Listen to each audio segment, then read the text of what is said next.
हाय प्यारे स्टूडेंट्स, कैसे हैं। हमारा आज का टॉपिक है Antony and Cleopatra. Antony and Cleopatra William Shakespeare ने 16वीं सदी ईस्वी में लिखा और ये पहली दफ़ा 1623 में पब्लिश किया गया। इसकी जो सेटिंग है, ये कहाँ दिखाया गया है, ये इजिप्ट यानी कि मिस्र और रूम में दिखाया गया है। 1606 और 1607 के दरमियान लिखी गई ये ट्रेजेडी बुनियादी तौर पे जूलियस सीजर नामी ड्रामे की दूसरी किस्त है। अगर आपने इसको समझना है तो आपको जूलियस सीजर को लाजमी देखना होगा। उसका वीडियो हम बना चुके हैं, उसका लिंक डिस्क्रिप्शन में मौजूद है, उस पर क्लिक करके आप सुन सकते हैं। तभी आपको एंटनी एंड क्लियोपेट्रा की समझ आएगी। दोस्तों, अब कहानी का आगाज़ करते हैं। जूलियस सीजर की वफ़ात के बाद उसका बेटा ऑक्टेवियस सीजर, लेपिडस और मार्क एंटनी 3 रूम के बादशाह बने। लेकिन हैरत की बात यह है कि मार्क एंटनी, जो कि रूम का बादशाह है, उसकी रिहाइश इजिप्ट में है, क्योंकि वो इजिप्ट की मलका क्लियोपेट्रा से मोहब्बत करता है। ऑक्टेवियस सीजर मार्क एंटनी को पैगाम भेजता है कि वापस रूम में आके अपनी ड्यूटी संभालो, लेकिन वो इस पैगाम की परवाह नहीं करता और वो कहता है कि मेरी दुनिया क्लियोपेट्रा ही है, मुझे यहीं रहना है।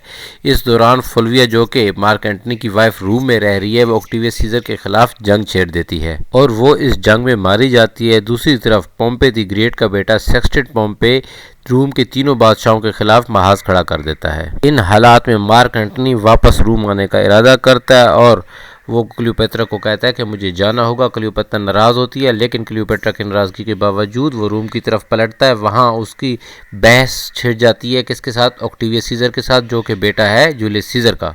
इस जगह लेपिडस मदाखलत करता है। वो कहता है कि पोम्पे, ऑक्टेवियस सीजर, लेपिडस और मार्क एंटनी यानी कि हम तीनों का दुश्मन है, तो हमें उसका मुकाबला करना है। अगर हम आपस में ही लड़ते रहे तो उसका मुकाबला कैसे करेंगे? लेकिन मार्क एंटनी ऑक्टेवियस सीजर की सरजनिश, सेक्सटिस पोम्पे के खतरे और अपनी वाइफ फुलविया की डेथ के बावजूद रूम में रहते हुए क्लियोपेट्रा को नहीं भूलता, ख़त व किताबत जारी रखता है और उसे तोहफे भी भेजता है। दूसरी तरफ रूम में क्लियोपेट्रा को भी उसकी याद सताती है, लेकिन वो दूसरे मर्दों के साथ भी अपने आप को मसरूफ़ रखती है। और यहाँ रूम में ऑक्टेवियस सीजर का एक सिपाही अग्रिप्पा मशवरा देता है कि अगर मार्क एंटनी की शादी ऑक्टेवियस सीजर की बहन ऑक्टेविया से कर दी जाए तो मार्क एंटनी रूम में भी रहेगा और क्लियोपेट्रा को भूल जाएगा। मार्क एंटनी का क्लोज दोस्त एनोबार्बस ये कहता है कि इस शादी से कोई भी फ़र्क नहीं पड़ेगा और जैसे ही हालात बेहतरी की तरफ जाएंगे, मार्क एंटनी को क्लियोपेट्रा की याद सताएगी और वो मिस्र की तरफ भाग जाएगा। फिर दूसरे एक्ट में ये सियासी शादी अंजाम को पाती है और क्लियोपेट्रा को बहुत जेलसी होती है, लेकिन बाद में जब उसे पता चलता है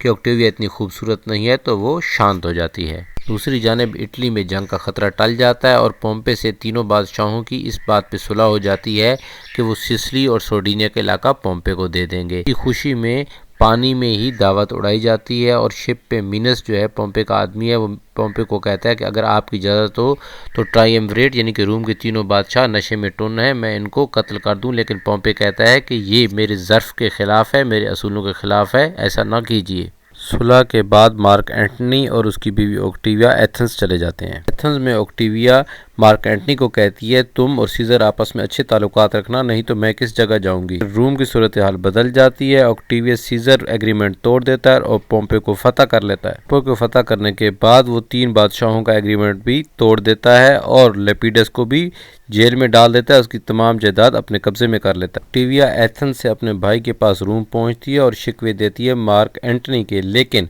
ऑक्टेवियस सीजर कहता है कि उसने तुम्हारे साथ धोखा किया है, वो मिस्र चला गया है, अब हम मिस्र पे ही चढ़ाई करेंगे। एंटनी भी बहुत गुस्से में होता है और वो क्लियोपेट्रा के साथ मिलकर जंग की तैयारियां करता है। ऑक्टेवियस सीजर मिस्र पे हमला करता है तो एंटनी उसके मुकाबले के लिए आता है और क्लियोपेट्रा को उसके जहाज़ पे फुल कमांड दे देता है। एनोबार्बस मुखालफत करता है कि क्लियोपेट्रा को फुल कमांड न दी जाए और ये भी कहता है कि समंदर में लड़ाई न लड़ी जाए, लेकिन मार्क एंटनी ऑक्टेवियस सीजर से समंदर में ही लड़ता है और यहाँ वो मार्क एंटनी ऑक्टेवियस सीजर से हार जाता है। एक बड़ी वजह यह भी होती है कि जब हालात बदलते हैं जंग के तो क्लियोपेट्रा अपने बेटे पे भाग जाती है। एंटनी उसके बेटे का पीछा करता है और यूँ एंटनी की शिकस्त हो जाती है। क्लियोपेट्रा को बहुत डांटता है कि तुम्हारी वजह से मेरी शिकस्त हुई है।